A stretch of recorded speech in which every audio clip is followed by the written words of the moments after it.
Mukunda jewels లో అక్షయ తృతీయ సందర్భంగా 1 gram gold కొనుగోలుపై 1 గ్రామ్ సిల్వర్ ఉచితం. ఏప్రిల్ 29 నుంచి మే 24 వరకు మాత్రమే. నమస్కారం, మీరు చూస్తున్న సుమన్ టీవీ. నేను కీర్తి. అదృష్టం కలిసి రావాలంటే కొన్నిసార్లు గురు బలం ప్రతి రాశిలో కూడా చాలా స్ట్రాంగ్ గా ఉండాలి. మే 14 నుంచి గురు బలం మారబోతోంది. ఎవరెవరికి మారబోతుంది, అదృష్టం ఎవరెవరికి కలిసి రానుంది, ఎవరెవరికి కలిసి రావట్లేదు. ముఖ్యంగా గురు బలం ఉంటే పెళ్ళిళ్ళు ఇన్ టైంకి అయిపోతాయని, ఎక్స్పాన్షన్ విషయంలో ఏదైనా ఎక్స్పాండ్ అవ్వాలి వైడ్లీ అంటే దానికోసం గురు బలం చాలా అవసరం అంటారు కదా. మరి ఈ టాపిక్ గురించి సవివరంగా ప్రతి ఒక్క విషయం మనకి గైడ్ చేయడానికి ప్రముఖ ఆస్ట్రాలజర్ గోరుగుంట్ల సురేష్ బాబు గారు మనతో పాటు ఉన్నారు. నమస్తే అండి. కీర్తి గారు నమస్కారం అండి. సో ఇందాక నేను చెప్పినట్టుగా దేనికైనా కూడా మన ద్వాదశ రాశుల వారికి గురు బలం చాలా ఇంపార్టెంట్. కొన్ని శని కానివ్వండి, శుక్రుడు కానీ అటు ఇటు ఉన్నా కూడా వీరు స్ట్రాంగ్గా ఉంటే అన్నీ మేనేజ్ చేసుకుంటూ వచ్చేస్తారంటూ ఉంటారు కదా. సో మే 14న అది జరగబోతుంది ఏ రాశుల వారికి. ముఖ్యంగా పెళ్ళిళ్ళు కావాల్సిన వాళ్ళకి, ఆడపిల్లలకైనా మగపిల్లలకైనా ఇది ఎలాంటి ప్రభావం చూపించబోతుంది తెలియజేస్తారు? కీర్తి గారు, మీరు చెప్పిన విధంగా గురువుకి చాలా విశిష్టతమైన ఉందండి, ప్రాధాన్యత ఉంది. లలితా సహస్రనామంలో గురువు గురించి మాట్లాడుకుంటాము. తర్వాత మనకి ఏ పూజ చేసినా కానీ గురువు బ్రహ్మ గురువు విష్ణుతోనే మాట్లాడుకుంటాము. విష్ణు సహస్రనామంలో గురువు గురించి మాట్లాడుకుంటుంటాము. కనకదార స్తోత్రంలో గురించి మాట్లాడుకుంటాము. మనకి ఆదిశంకరాచార్యులు ఇలా ప్రతి ఒక్కళ్ళు గురు పరంపర నుంచి తీసుకొని వచ్చేస్తారు. అక్కడ గురువు నుంచి వచ్చేదేనండి. ఏ మంత్రం ఏ శ్లోకం చదువుకున్నా మామూలు మీనింగ్ వేరు, గురువు ద్వారా వస్తే దాని యొక్క విశ్లేషణ వేరు అనమాట.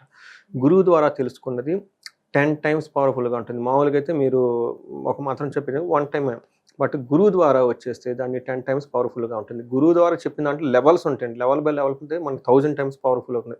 సేమ్ మంత్రమే, అందుకని ఆ మంత్రాన్ని రిఫైన్ చేసి వస్తే అట్లా పవర్ఫుల్ ఉంటుంది. అలానే మనకు ఒక కర్మలు తీసేసే ఒక కెపాసిటీ గురువుకే ఉంటుందండి. మనకి ఒక కథ కూడా చెప్తారు. ఒక విష్ణుమూర్తి గురించి తెగ తపస్సు చేసేస్తాడు. దేవుడు వచ్చేస్తాడు అనమాట. నాకు ఏం కావాలంటే కాదు నాకు మీ విష్ణులోకంలో ప్రాప్తి కావాలి, నీ దగ్గర ఉండాలి. ఓకే ఫైన్, బట్ దానికి ఎలిజిబిలిటీ నా దగ్గర కాదు, మళ్ళా జన్మెత్తు గురువు దగ్గర సేవరే, వాళ్ళు వెంటనే త్వరగా వచ్చేస్తారు. కాదు అదేంటి నువ్వు వచ్చేస్తాగా అంటే కాదు కర్మలు తీసేసే ఒక కర్మ ఇది ఉందని నేను చెప్తాను, నువ్వు వస్తావు నా దగ్గరికి, but there is a delay, ఈ కర్మలన్నీ వదిలించుకొని రా. అది ఎలా అంటే అప్పుడు ఆయన చెప్తాడు, నెక్స్ట్ జన్మెత్తు గురువు ఉంటారు, గురువు దగ్గర సేవ చెయ్యి, ఒక గురువు యొక్క కర్మలు తీసేస్తాడు. మనకి ఎన్ని వచ్చినా కానండి కర్మలు తీసేసే ఒక శక్తి గురువుకు మాత్రమే ఉంటుంది. అది ఎవరి దగ్గరైనా సరే మీరు సొంతగా చేసుకోండి, బర్దే పని గురువుగా చేయండి. అంటే గురువు అంటే ఈశ్వర తత్వం అని చెప్తుంటారు అనమాట. మీరు ఇందాక చెప్పిన విధంగా ఇంట్రడక్షన్లో గురువుకి చాలా ప్రాధాన్యత ఉంటుంది. అంటే గురువు దృష్టి ఉంటే 1,00,000 దోషాలన్నా పోతాయి అంటారు. అంటే గురువు తన ఉన్న పొజిషన్ కంటే కూడా గురువు దృష్టి చాలా ఇంపార్టెంట్. నేను వివాహంలో దోషాలు చూసినప్పుడు కొంతమంది కాలసర్ప దోషము, కొంతమంది రాహుకేతువుల దోషం ఉంటుంది. వాటితో పాటు గురువు కూడా ఉంటారండి. గురువు ఉన్నప్పుడు అవి బ్రేక్ అవ్వ, మ్యారేజెస్ డైవర్స్ దాకా వెళ్ళవు. తర్వాత చాలా మంది రీసెంట్ కూడా ఒక హారోస్కోప్ చూశాను. యాక్చువల్గా అయితే వాళ్ళకి డైవర్స్ అయిపోయి 2-3 పెళ్ళిళ్ళు అవ్వాల్సిన జాతకం. లేదండి ఒకటే మ్యారేజ్ అండి, బాగున్నామండి, we are very happy, we are in the US last 20 years children. అది దానికి ఏంటంటే రాహు కేతులు మధ్యలో ఉన్నప్పుడు గురువు ఉండటం వల్ల 1,00,000 దోషాలు పోతాయని చెప్తారు. అందుకని నేను రీవెరిఫై చేసినప్పుడు గురువు దృష్టి ఉండటంతో, కేతు మీద ఉండటంతో దే ఆర్ ప్రొటెక్టెడ్. అందుకని జన్మ జాతకంలో దశ నిర్దేశం మార్చే 2 గ్రహాలు, ఒకటి శని, రెండోది గురువు. వీళ్ళకి దృష్టి ఎక్కువ ఉంటుంది అనమాట. గురువు దృష్టి కంటే, గురువు ఉన్న పొజిషన్ కంటే దృష్టి చాలా పవర్ఫుల్. అలానే శని ఉన్న పొజిషన్ కంటే శని దృష్టి ఈక్వల్ టు శని అనమాట. ఈ ప్రకారం మనం చూసుకుంటే మీరు అడిగిన విధంగా మనకి బుద్ధ పూర్ణిమ తర్వాత గురువు మారుతూ ఉన్నాడు అనమాట. మే 14 12th వచ్చేటప్పటికి బుద్ధ పూర్ణిమ ఉంది. 2 కోఇన్సిడెన్షియల్లీ విత్ రిలేటెడ్ టు ద గురువు జ్ఞానానికి సంబంధించి. ఫస్ట్ హౌస్ ఎవరైనా కనుక ఇప్పటిదాకా మ్యారేజ్ కాలేదు అని అనుకుంటే మీరు చెప్పిన విధంగా గురు బలం లేకపోతే పెళ్ళిళ్ళు చేయండి. దాన్ని మనం ఏమంటారు, శూన్యమాసము, లేకుంటే మోడెము, గురు మోడెము, శుక్ర మోడెం అని అంటారు, మౌడిమి అంటారు, మోడం అంటారు, రకరకాల పేర్లతో పిలుస్తూ ఉంటారు. ఎందుకు ఆ టైంలో పెళ్ళిళ్ళు చేయరంటే గురువుకు బలం లేదు కాబట్టి. గురువుకు బలం లేకపోతే ఏమవుతుంది, ధనము రాదు, సంతానము రాదు, శుభకార్యమే జరగదు, ఇంట్లోనే శుభమే ఉండదు. అందుకని చాలా ఇంపార్టెంట్. సో ఈసారి ఈ ఎంత విశిష్టత కలిగిన గురువు ఏ రాశులు మారటం వల్ల ఉపయోగపడిపోతున్నారు, పెళ్లిళ్ళు అవ్వబోతున్నాయి, శుభకార్యాలు జరగబోతున్నాయి, సంతానం కలగబోతుంది, ధనం సంపాదించబోతున్నారు, ప్రమోషన్ కొట్టబోతున్నారు అంటే ఈ చెప్పుకోబోయే రాశులు. ఫస్ట్ వృషభ రాశి. వృషభ రాశి సెకండ్ ఇంట్లో ఉండటం వల్ల ఏమవుతుందంటే ధన ప్రవాహం తర్వాత బాగా పెరుగుతుంది. రెండోది కుటుంబ స్థానం ఎక్స్పాండ్ అవుతుంది వీళ్ళకి. సో కుటుంబం ఎక్స్పాండ్ అవ్వటం అంటే ఏంటండి, ఈ ఇంట్లో అప్పటిదాకా భార్య భర్తే, అది ఎప్పుడు ఎక్స్పాండ్ అవుతారు, పిల్లలు రావటం వల్ల. సో ఇది చాలా, ఒక్కటి పెళ్లి కాని వాళ్ళకి పెళ్ళి అవుతుంది, ఎక్స్పాండ్ అయిపోయింది. తర్వాత వెంటనే పిల్లలు పుడతారు, ఫ్యామిలీ ఎక్స్పాండ్ అయిపోతుంది. అంటే టోటల్గా మనీ ఎక్స్పాండ్ అయిపోతుంది అన్నమాట. Guru is the person to expand and everything he make it expand. అందుకని పూర్వకాలంలో రాజుల దగ్గర మంత్రులు ఉండేవాళ్ళు, రాజు గురువులు ఉండేవాళ్ళు. వాళ్ళు ఎక్కడ ఉంటే అక్కడ అది ఎక్స్పాండ్ అయిపోతుంది. ఇది ఇది ఒక సీక్రెట్, చాలా మంది తెలియదు అనమాట. ఎందుకు కావాలి అంతే. అలా లేకుండా ఎవరైనా ఏదైనా సంపాదిస్తే దాంట్లో మళ్ళీ రాశారండి క్లీన్గా, ఏ పర్పస్ అయితే మనం దాన్ని సంపాదించుకున్నామో ఆ పర్పస్ ఫుల్ఫిల్ అవ్వదు. అందుకని కంపల్సరీ ఉండాలి. ఇది శాస్త్రంలో చాలా క్లీన్గా రాసి పెట్టారండి. కొంతమంది రాజులు చక్కగా కష్టపడి సంపాదించుకుంటారు, కొంతకాలం అయిపోయింది మళ్ళీ శత్రులు వచ్చి తీసుకుని వెళ్ళిపోతారు. ఉపయోగం ఏముందండి? ఆ పర్పస్, ఫైనల్ ఎండ్ పర్పస్ వాళ్ళు ఫుల్ఫిల్. Guidelines compulsory. పక్కన గురువు ఉండాలి, మంత్రి ఉండాలి, వీళ్ళందరూ ఉండాలండి. అందుకని దేవేంద్రుడు అంతటి వాడు కూడాను అక్కడ లావుగా కూర్చొని, ఓకే, పాత బట్టలు కూర్చొని వేదాలు చదువుతున్నాయి, బృహస్పతి దగ్గరికి వచ్చి దండం పెట్టుకుని ఆశీర్వాదం తీసుకొని వెళ్ళాలి. అప్పుడు మాత్రం ఆయన మళ్ళీ తిరిగి స్వర్గంలోకి రాగలుగుతారు, లేకుంటే రాలేరండి. చాలా పవర్ఫుల్ ఇది. అందుకని ఇప్పుడు మనకి ఇంత బాగా వృషభ రాశి వాళ్ళు ఉన్నారు. నెక్స్ట్ రాశి సింహరాశి. సింహరాశి వాళ్ళకు కూడా వీళ్ళకి 11th హౌస్లో ఉండటం వల్ల వీళ్ళకి ఏమవుతుంది అంటే పుత్రుల ద్వారా లాభం ఉంటుంది, తర్వాత ధన ప్రవాహం లాభం ఉంటుంది, జ్ఞానం ఇప్పటిదాకా వాళ్ళకు ఉన్న అడ్మినిస్ట్రేటివ్ పవర్, స్కిల్స్ అవంతటి వల్ల లాభం ఉంటుంది. తద్వారా వీళ్ళకి ప్రమోషన్స్ ఎక్కువ వచ్చే అవకాశం ఎక్కువగా ఉంటుంది, ధనలాభం వచ్చే అవకాశం ఎక్కువగా ఉంటుంది. వీళ్ళ పిల్లలు అకాడమిక్స్లో సరిగా కనుక రాణించకపోతే ఈ టైంలో సూపర్గా రాణిస్తారు. ఓకే. అంతేకాకుండా వీళ్ళ యొక్క అడ్మినిస్ట్రేటివ్ పవర్ విపరీతంగా పెరిగిపోతుంది. సో వీళ్ళకి సింహరాశి వాళ్ళకి ప్రొఫెషనల్గా చాలా బాగుంటుంది, అన్ని విధాలా బాగుంటుందని చెప్పొచ్చు. బ్రదర్స్ నుంచి బాగుంటుంది, పెళ్లి కాని వాళ్ళు ఉండే తొందరగా పెళ్లి కూడా అవుతుంది అండి వీళ్ళకి.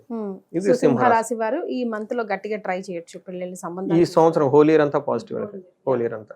తర్వాత నెక్స్ట్ రాశి మనకి తులారాశి. తులారాశి వాళ్ళకి లాస్ట్ హోల్ ఇయర్ అంతా ప్రొఫెషనల్ రిలేటెడ్ మ్యాటర్స్లో చాలా ఇబ్బంది పడిపోయారు. చాలా కాల్స్ నాకు వచ్చేసాయి. ఎందుకంటే వీళ్ళకి అష్టమంలో గురువు ఉండటం మంచిది కాదు. ఈ అష్టమంలో నవం నుంచి 9వ ఇంట్లోకి గురువు మారడంతో లక్, భాగ్యం పట్టుకుంటుంది వీళ్ళకి. 9వ హౌస్ని భాగ్యలక్ష్మి యాక్టివేట్ అయిపోతుంది. మనం గురువు నుంచి మాట్లాడుకున్నామంటే భాగ్యం వచ్చేస్తుంది అనమాట. ఇలా భాగ్యం రాకుండా ఏమవుతుందంటే ఇంట్లో పిల్లలు కావాలి అనుకునే వాళ్ళకి చాలా ఫేవరబుల్గా ఉంటుంది. తర్వాత లవ్, రొమాన్స్, మ్యారేజ్ విషయంలో చాలా అనుకూలంగా ఉంటుంది. ఓవరాల్గా చాలా బాగుంటుంది. ఒక సిస్టమేటిక్గా ఇంట్లో శుభకార్యాలు బాగా జరుగుతాయి, శుభకార్యాలు చాలా ఎక్కువగా జరుగుతుంటాయి వీళ్ళకి. అంతేకాని పిలిగ్రిమేజెస్ ఎక్కువ వెళ్తూ ఉంటారు. సో ఇవన్నీ మనం చూసుకుంటే చాలా పాజిటివ్గా ఉంది. నెక్స్ట్ బాగా ఉపయోగపడే రాశి ఎవరై కనుక ఉంటే ధనుస్సు రాశిని చెప్పుకోవాలి. అగైన్ ధనుస్సు రాశి వాళ్ళకి కూడాను అనుకున్న పనులన్నీ నెరవేరే అవకాశం ఎక్కువగా ఉంది. పర్టికులర్గా హైయర్ ఎడ్యుకేషన్ చేయాలనుకున్న వాళ్ళకి చాలా బాగుంటుంది, పెళ్లి కావాలనుకున్న బాగుంటుంది, పిల్లలు ఎవరైనా కనాలనుకుంటే బాగుంటుంది. తర్వాత ఏదైనా కనుక డిస్సాటిస్ఫాక్షన్లో ఉన్న అవన్నీ పోతాయి. అభీష్ట కార్యసిద్ధి అంటారు. అంటే అప్పటిదాకా వాళ్ళు ఏదైనా కనుక ఒక పని కాకుండా ఇబ్బంది పడి ఉంటే ఈ టైంలో కరెక్ట్గా ప్లాన్ చేసుకుంటే అనుకున్నది అనుకునే విధంగా పోతుంది. రెండోది వీళ్ళకి ఇంకొకటి ఏమంటే ప్రమోషన్స్ చాలా ఈజీగా వస్తాయి. ఈ టైంలో వీళ్ళ బాస్ని కలిసినా, ఇంకొక వేరే వాళ్ళ పొలిటీషియన్స్ కలిసినా, ఇంకొకరిని కలిసినా వీళ్ళని చక్కగా అర్థం చేసుకొని వాళ్ళ నుంచి మంచి ఫేవరబుల్ వీళ్ళకి వస్తుందండి. చూడండి అలా. ఈ టైంలో లవ్ మ్యారేజెస్ వాళ్ళకి చాలా అనుకూలంగా ఉంటుంది. లవ్ మ్యారేజెస్ అంటే ఏంటంటే వాళ్ళ పేరెంట్స్ని ఒప్పించాలి కదా. అదే కదా రాజదర్శనం ఆరోగ్యం అంటే. ఏమంటారంటే రాజు అంటే ఎవరు, మామగారు లేదంటే కాబోయే మామగారు, వాళ్ళు వీళ్ళు పెద్దవాళ్ళని వాళ్ళందరినీ ఒప్పించుకోవాలి కదా. ఈ టైంలో వీళ్ళని చక్కగా వెళ్ళి కన్విన్స్ చేసుకొని మ్యారేజ్ విషయంలో చాలా బాగుంటుంది వీళ్ళకి. తర్వాత 5th హౌస్లో కుంభరాశి వాళ్ళు ఉంటారు. వీళ్ళకి విపరీతంగా తీర్థయాత్రలు చేసే అవకాశం ఎక్కువగా ఉంటుంది. దాంతోపాటు హెల్త్ చాలా బాగుంటుంది. వీళ్ళకి వాళ్ళు చేస్తున్న ప్రొఫెషన్లో ధన ప్రవాహం వస్తుందండి. నేను చాలా మంది చూశాను, అర్ధలాభం కలుగుతుంది, ఐశ్వర్యవంతంగా ఉంటారు. బేసికల్గా అప్పటిదాకా వాళ్ళు కనుక చేస్తున్న పనిలో ధనం రాకుండా ఎక్కడైనా లాక్ అయ్యి ఉంటే ఈ టైంలో ధనం ఎక్కడ సంపాదించుకోవాలో సోర్స్ తెలిసిపోతుంది వాళ్ళకి. ఇంతకుముందు కూడా ఉంటే చూడండి, ఇట్స్ ఆల్ మైండ్ గేమ్ అండి. మైండ్ ఈజ్ ఎవ్రీథింగ్ అంటారు. ఇందులో మనకి యోగ వశిష్టంలో ఎవరు చెప్తారు? వశిష్ఠమూర్తి రాముల వరకు చెప్తారు. మీ దగ్గర ఉంది లేదు అనుకోవడానికి కారణం నీ మైండే అంట. అంతకుముందు ఉంటుంది అమ్మాయి, పెళ్లి చేసుకుని మన మైండ్ ఒప్పుకోవచ్చు చేసుకోవటానికి. మరి అలానే అంతకుముందు అన్నీ ఉంటాయి. సో వీళ్ళకి ఈ కుంభరాశి వాళ్ళకి కూడా ధనం వచ్చే ఆపర్చునిటీస్ అన్ని వీళ్ళ చుట్టూ ఉంటాయి. కానీ ఆ గురువు గ్రహం యొక్క అనుకూలం లేకపోయేసరికి వాళ్ళు చూసుకోలేరు. ఇప్పుడు ఎప్పుడైతే గురువు వీళ్ళకి అనుకూలంగా మారిపోతారో బ్రెయిన్కి ఆ స్ట్రెంత్ వచ్చేస్తుంది. స్ట్రెంత్ వచ్చేసి టక్కన ఎక్కడుందో ఈ 11 జాబుల్లో ఒక జాబుని డైరెక్ట్గా వెళ్ళి పట్టేసుకునే కెపాసిటీలకు పెరిగిపోతుంది. చూడండి, అప్పటిదాకా జాబ్ రాదు, ప్లానెట్ మారిన తర్వాత ఎలా జాబ్ వస్తుంది? మరి నేను అదే కదా మ్యాజిక్. అది మన ప్లానెట్స్ యొక్క మన మహర్షులు ఇచ్చిన జ్ఞానం అదేనండి. వండర్ అండి. నాకు సింగపూర్ నుంచి ఒకళ్ళు వచ్చారండి.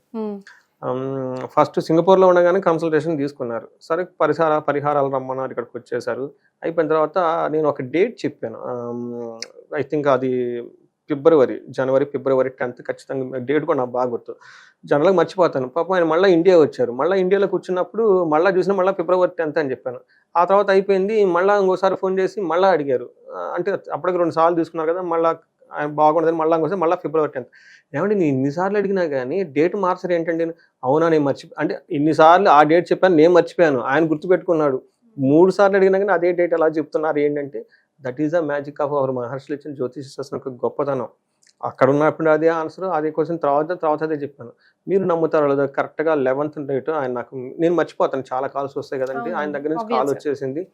నేను కాల్ ఎత్తలేదు, బిజీగా ఉండే. నెక్స్ట్ డే మళ్ళీ ఫోన్ వచ్చేసింది, call me sir please back అండి. నేను మళ్ళీ కాల్ చేస్తే మీరు కరెక్ట్గా ఏ రోజు చెప్పారో ఆ రోజే వచ్చిందండి నాకు జాబు. ఎలా వచ్చిందంటే అప్పటిదాకా చూడను, మైండ్ చూసింది. ఎందుకంటే ప్లానెట్ స్టిమ్యులేట్ దట్. సో మన చుట్టూ డబ్బులు ఉంటుందండి, బట్ మన మైండ్ పోదు. మన పెళ్లి కాదు అనుకుంటారు కదండి, వాళ్ళకి 28, 29, 30, 31, 1 hour 34 years వాళ్ళు కూడా ఫోన్ చేశారు నాకు. కానీ ఈ మధ్యకాలంలో చాలా మంది ట్రబుల్, పెళ్లికి సంబంధించి చాలా ఆడపిల్లలు కానీ మగపిల్లలు కానీ ముఖ్యంగా వాళ్ళ తల్లిదండ్రులు ఇబ్బంది పడుతున్నారు సురేష్ బాబు గారు. సో ఇన్ జనరల్గా అన్ని రాసుల వారికి పెళ్లిళ్ళ కోసం ఎవరైతే ఇబ్బంది పడుతూ ఉంటారో, రకరకాల దోషం కూడా ఉంటుందనుకోండి. అంటే కేవలం ఇవే కాకుండా మన జన్మ మీరు ఎప్పుడు చెప్తూ ఉంటారు, జాతకం ప్రకారం కూడా ఇన్డెప్త్గా చూసుకోవాలి. వాళ్ళందరికీ కూడా ఏదైనా అట్లీస్ట్ పెళ్లి చేసుకోవద్దు, అసలు నాకు పెళ్ళి అవుదహే అనుకున్న వాళ్ళకి పెళ్లి మీద ఒక ఆశ చిగురించడం, లేకపోతే మ్యాచెసే రావట్లేదని ఏదైనా లోపం ఎత్తి చూపించే వాళ్ళకి అవన్నీ పోయి ఒక మంచి దారిలో నడవడానికి కామన్గా ఏదైనా రెమెడీ, లేదంటే ఏదైనా మంత్రం, లేదంటే ఏదైనా దైవ క్షేత్రం విజిట్ చేయడానికి అట్లా ఏమైనా ఉందా? అది ఏమవుతుందంటేనండి, ఫస్ట్ కుంభరాశి వాళ్ళకి అనుకూలంగా, ఇప్పుడు దాకా మనకి అనుకూలంగా ఉన్న రాశుల గురించి అన్నీ మాట్లాడుకున్నాం. అంటే మాకు ఫోన్లో నాకు చాలా, మీరు అడిగిన విధంగా ఫోన్ చేస్తుంటారు, అంటే పెళ్లి కావట్లేదన్న మంత్రం చెప్తారా, తర్వాత లేదంటే కొంతమంది నాకు స్కీములు పెడుతుంటారు, అంటే మాకు పెళ్లి కాల, మీరు పద్ధతి చెప్పండి, పెళ్ళి అయితే కనుక అసలు అందులో మీకు చాలా ఇస్తాం, బిజినెస్ సరిగా లేదు, నాకు ఒక ప్రోగ్రామ్ చెప్పండి, అదేదో సంథింగ్ చేసుకుంటే అందులో అసలు వాటా ఇస్తాను, ఏదని చెప్పండి, ఇలా వస్తూ ఉంటారు. బట్ దట్ ఈస్ నాట్ నాకు ఆఫర్ ఇస్తాను. వాళ్ళ ఉద్దేశం ఏంటంటే నేను ఏదైనా చేసి వస్తుందని. We are nothing to do here అండి. మీ కర్మని మీరు అనుభవించాలి. ప్లానెట్స్ మనకి పాజిటివ్గా ఉందా, పాజిటివ్గా లేదా చెప్తారు. పాజిటివ్గా సమస్య యొక్క తీవ్రత చెప్తారు. ఆ తీవ్రతని తగ్గించుకోవడానికి పరిహారాలు ఎవరు చేయాలి? మళ్ళీ మీరే చేయాలి. దానికి కావాల్సిన డబ్బులు ఎవరు పెట్టుకోవాలి? మీరే పెట్టుకోవాలి. కష్టపడాల్సింది ఎవరు? మీరే. వీ జస్ట్ గైడ్ ఇట్ అండి. ఓకే, అది తెలుసుకొని ప్రాపర్గా గైడెన్స్ ఇవ్వటం మా స్ట్రెంత్. అంతేకాదు నా పూజ కానీ విధానం కానీ ఏది అనేది తెలుసుకొని కరెక్ట్గా గైడెన్స్ ఇవ్వటం వరకే మాది. అది మీరు మా దగ్గరికి రావడానికి కూడా మీ కర్మే. యాస్ట్రాలజీ దగ్గరికి ఒకరికి వస్తూ ఉన్నారంటే it's a good sign for the progress. రెండోది, వాళ్ళు చెప్పి నేను బుర్రలో పెట్టుకొని వెళ్ళిపోతూ ఉంటే ఆ హడ్డిల్స్ అన్ని ఆటోమేటిక్ తోసేసుకుని మీరే వెళ్ళిపోతున్నారు. అది ఎవరు చేస్తున్నారు? ఇట్స్ మీ జాతకం. చేస్తుంది మీరు, స్పెండ్ చేస్తుంది మీరు, ఇస్తుంది మీరు. అది రాకపోవటం అనేది it's not with us, it is with you. ఎంత కనెక్ట్ అవుతున్నారు అన్నది మ్యాటర్. నేను ఇలా చెప్తాను, చేసి డిస్కనెక్ట్ చేస్తాను. ఎందుకంటే they don't have proper idea. Again unfortunate thing, ఇది చెప్పాల్సిన తల్లిదండ్రులు పిల్లలకి. ఆ హోలిస్టిక్నెస్గా మనకు ఆ ఆస్ట్రాలజీని ఎలా అప్రోచ్ అవ్వాలి, వాళ్ళకి యాటిట్యూడ్ ఏముంటాలని తెలవదు వాళ్ళకి పాపం. నేను వాళ్ళని ఏదో చేయట్లేదు. స్క్రిప్చర్స్లో చాలా క్లీన్గా రాశారండి. ఆస్ట్రాలజీ దగ్గరికి వెళ్ళే ముందు ఇంటి దైవాన్ని, కులదైవాన్ని తెలుసుకోవాలి. వీళ్ళకి ఏం కావాలో తెలుసుకోవాలి. 1-2 సార్లు ఏ పర్పస్న స్నానం చేసి మంచి బట్టలు కట్టుకొని, ఓకే, గుడికి వెళ్ళేసి దర్శనం చేసుకొని, ఆ తర్వాత పళ్ళు కానీ పూలు కానీ చక్కటి తీసుకొని మంచి శుభముహూర్తం చూసుకొని రావాలంటారు ఆస్ట్రాలజీ దగ్గర కూడా. చాలా మంచి, ఇప్పుడు పడితే అప్పుడు పడకూడదు. మాకు ఫోన్ కాల్స్ ఎప్పుడు వస్తాయి? షష్టాష్టగ్రహం కూట ముందు, అమావాస్య ముందు మాకు తెలిసిపోతుంది ఇది ఫెయిల్ క్యాండిడేట్. కొంతమంది పౌర్ణమి ముందు, సర్వార్థ సిద్ధి యోగం ఉన్నప్పుడు మంచి ప్లీజెంట్ మూమెంట్లో కాల్ చేస్తారు. నేను ఆరోస్కోప్ ఓపెన్ కూడా చేయను, వర్క్ అయిపోతుంది, గో హెడ్ అని చెప్తానంటే. మనకి చాలా ఇస్తుంటారు అంటే మనకి ఎలా అప్రోచ్ అవ్వాలనేది చాలా మంది ఈ జనరేషన్ వాళ్ళకి తెలవదు. బట్ ఎనీవే మనం సర్దుకొని వెళ్ళిపోవాలి కాబట్టి దేశ కాలమాన పరిస్థితుల ప్రకారం యూ కెనాట్ ఎక్స్పెక్ట్. అమెరికాలో ఉన్న వాళ్ళు ఉదయాన్నే లెగిసి పొట్టుబట్టలు కొట్టుకొని కొబ్బరికాయలు కొట్టి కుదరదు కదా అదంతా. అట్లీస్ట్ కాల్ చేస్తే సంతోషం, కాల్ చేశారు అదే సంతోషం, వాళ్ళకి రియలైజ్ అయ్యారు. మీరు అడిగిన విధంగా కనుక చెప్తే నేను యూట్యూబ్లో చాలా చూస్తాను. ఈ మంత్రం 40 రోజులు చేసుకోండి, ఇక్కడికి పోండి. 2 రకాల దోషాలండి. ఒకటి జన్మ దోషం, జన్మ జాతక దోషం. రెండోది గోచార దోషం. మన గోచార దోషం ఇప్పటిదాకా మనం చెప్పుకుంది గోచారం. ఈ గోచారంలో గురుడు బాగుండటం వల్ల పెళ్ళిళ్ళు అవుతాయి, పాజిటివ్గా ఉంటుందని. కానీ ఇట్లా గురువు లాస్ట్ ఇయర్ కూడా వచ్చి ఉంటారు కదా, అప్పుడు ఎందుకు పెళ్లి కాల? ఇదే గురువు 2-3 ఇయర్స్ తర్వాత మళ్ళీ ఫేవరబుల్గా మరి అప్పుడు ఎందుకు పెళ్లి కాలేదంటే గోచార దోషం is a temporary. They are nothing but మనం ఆర్డర్ చేస్తే ఆన్లైన్లో ఇంటికి డెలివరీ చేసి వెళ్ళిపోతారు. అసలు మనం ఆర్డర్ చేయకపోతే మన చుట్టూ తిరుగుతూ ఉంటారు డెలివరీ బాయ్స్, మన ఇంటికి ఎప్పుడు డెలివరీ చేయరు. ఎందుకంటే ఆర్డర్ మన దగ్గర పెట్టలేదు కదా. ఆర్డర్ పెట్టాలని మనకేం చేయాలి? అకౌంట్లో డబ్బులు ఉండాలి కదా. అకౌంట్లో డబ్బులు ఉంటే ఏంటి? కర్మ. ఇది ఎక్కడ తెలుస్తుంది అంటే జన్మ జాతకంలో తెలుస్తుంది. సో జన్మ జాతకంలో ఉన్న దోషాలు చాలా సీరియస్. నేను చాలామంది పాపులర్ అయిన మనకి ఆధ్యాత్మిక చెప్పే వాళ్ళు చాలామంది ఉన్నారు. కొన్ని విషయాల్లో వాళ్ళు ఓకే, బట్ పర్టికులర్గా జాతకానికి సంబంధించిన వాళ్ళు ఏమంటారు, మీరు అసలు అవన్నీ నమ్మొద్దు, మూఢనమ్మకం అది మన స్క్రిప్చర్స్లో చాలా క్లీన్గా రాశారు. ఎప్పుడైతే గోచార దోషం ఉంటుందో ఇది టెంపరీ, గుళ్ళు విజిట్ చేసినా లేదంటే ఆ స్తోత్రాలు ఏమని చేసినా పోతుంది. బట్ జన్మ జాతకంలో ఉన్న దోషం చాలా సీరియస్ కండిషన్, అది టోటల్ లైఫ్ అంతా ఎఫెక్ట్ అయిపోతుంది. జన్మ జాతకంలోనే ఉంది కదా అది. ఆ దోషం పోవటానికి చాలా ఎక్కువ రోజులు చేయాల్సి ఉంటుంది, కొన్నిసార్లు సాధన కాదండి. సపోజ్ వేద మంత్రాలు చదువుకోవాలి అందుకు చెప్తున్నాను. సో వేదం అందరికి రాదు, వేద మంత్రాలు పవర్ఫుల్ కదా. లేదంటే వాళ్ళకి కాలసర్ప దోషం ఉంటుంది. ఆ కాలసర్ప దోషం తీయటానికి ఆ ప్రొసీజర్ అంతా మన ఇంట్లో చేసుకోలేము కదా. దానికి ఒక ప్రొసీజర్ ఉంటుంది, సర్పబలి చేయటము, లేదంటే మనకి నాగశిల ప్రతిష్ఠ చేయటము, కాలసర్ప దోషం ఆశ్లేష బలి చేసుకోవటము, లేదంటే ప్రతి గ్రహానికి ఆ దోషం పోవటానికి శాంతులు ఉంటాయి అనమాట. ఆ జపాలు, తర్పణాలు, హోమాలు, దానాలు, తర్వాత ఇవన్నీ చేసుకుంటూ పోవాలి. ఇవన్నీ ఇండివిజువల్గా చేసేవి కాదు అది. అట్లానే ఆ జప సంఖ్యలు ఉన్న తీవ్రతలు బట్టి కొంతమందికి రాహు, కేతు, కుజ, శుక్ర కూడా ఉంటారు. ఈ 4 గ్రహాలు main important. Rahu, Ketu, Kuja and శుక్ర. శుక్రుడు బాగా లేకపోయినా, నీచపడినా, లేదంటే కుజ దోషం ఉన్న, రాహుకేతువులు ఉన్న, శని ఎఫెక్ట్ ఉన్న ఈ గ్రహాలకు మళ్ళీ వచ్చినప్పుడు ల్యాక్స్ టైంలో చాంటింగ్ చేయాల్సి ఉంటుంది. ఆ చాంట్ నేను ల్యాక్స్ చేయడం చాలా డిఫికల్ట్. దానికి బీజ మంత్రంతో కలిపి వాళ్ళు గురువుల దగ్గర నేర్చుకొని కొన్ని లక్షలు ఆల్రెడీ వాళ్ళు ఉపాసన చేసి ఆ మంత్రం చాంట్ చేసిన వాళ్ళు ఉంటారు. వాళ్ళు తీసుకొచ్చి వాళ్ళ ఆధ్వర్యాలకు చేయాలి. జపం అయిపోవాలి, తర్పణం అయిపోవాలి, హోమం అయిపోవాలి, దానాలు అయిపోవాలి. ఇది అయిపోయినా కానీ మళ్ళీ కాదు వాళ్ళకి.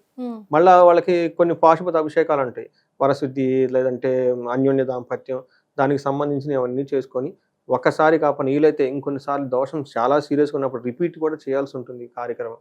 ఇవి చేసుకుంటే గోచారం వచ్చినప్పుడు కరెక్ట్గా ఎగ్జిక్యూట్ అవుతుంది. అందుకని చాలా మంది ఈ 4 మంత్రాలు చదవండి, 40 రోజులు ఇది చేయండి, అది చేస్తే ఏమవుతుందంటే మనం ప్రాపర్గా కమ్యూనికేట్ చేయకపోతే వీటి మీద నమ్మకం పోతుంది జనాలకి. నాకు చాలా మంది అంటారు, ఏమంటే నేను ఇన్ని రోజులు చేశాను రాలేదు ఏంటంటే అని అడుగుతారు. దోషంలో యోగం ఉండాలి కదా. ఫస్ట్ యోగం ఉండాలి, యోగములు ఉంటే దోషాలు చూసుకోవాలి, దోషాలు చూసినప్పుడు ఇది చూడాలి. ఎందుకంటే రాంగ్ కమ్యూనికేషన్ ఇచ్చి వీటి మీద మనం ఏమంటారు ఇచ్చేయకూడదు. దీని మీద నమ్మకం పోతుంది కదా, if you don't tell them properly. Correct. So guidance చాలా ఇంపార్టెంట్. అదే మీరు ఎప్పుడు అంటారు ఇది గోచార దోషంతో పాటు జాతకంతో పాటు జన్మ జాతకం plays very crucial role, in depth గా చూసుకోవాల్సి వస్తుంది అని చెప్పి. రైట్, చాలా సంతోషం సురేష్ బాబు గారు, ధన్యవాదాలు.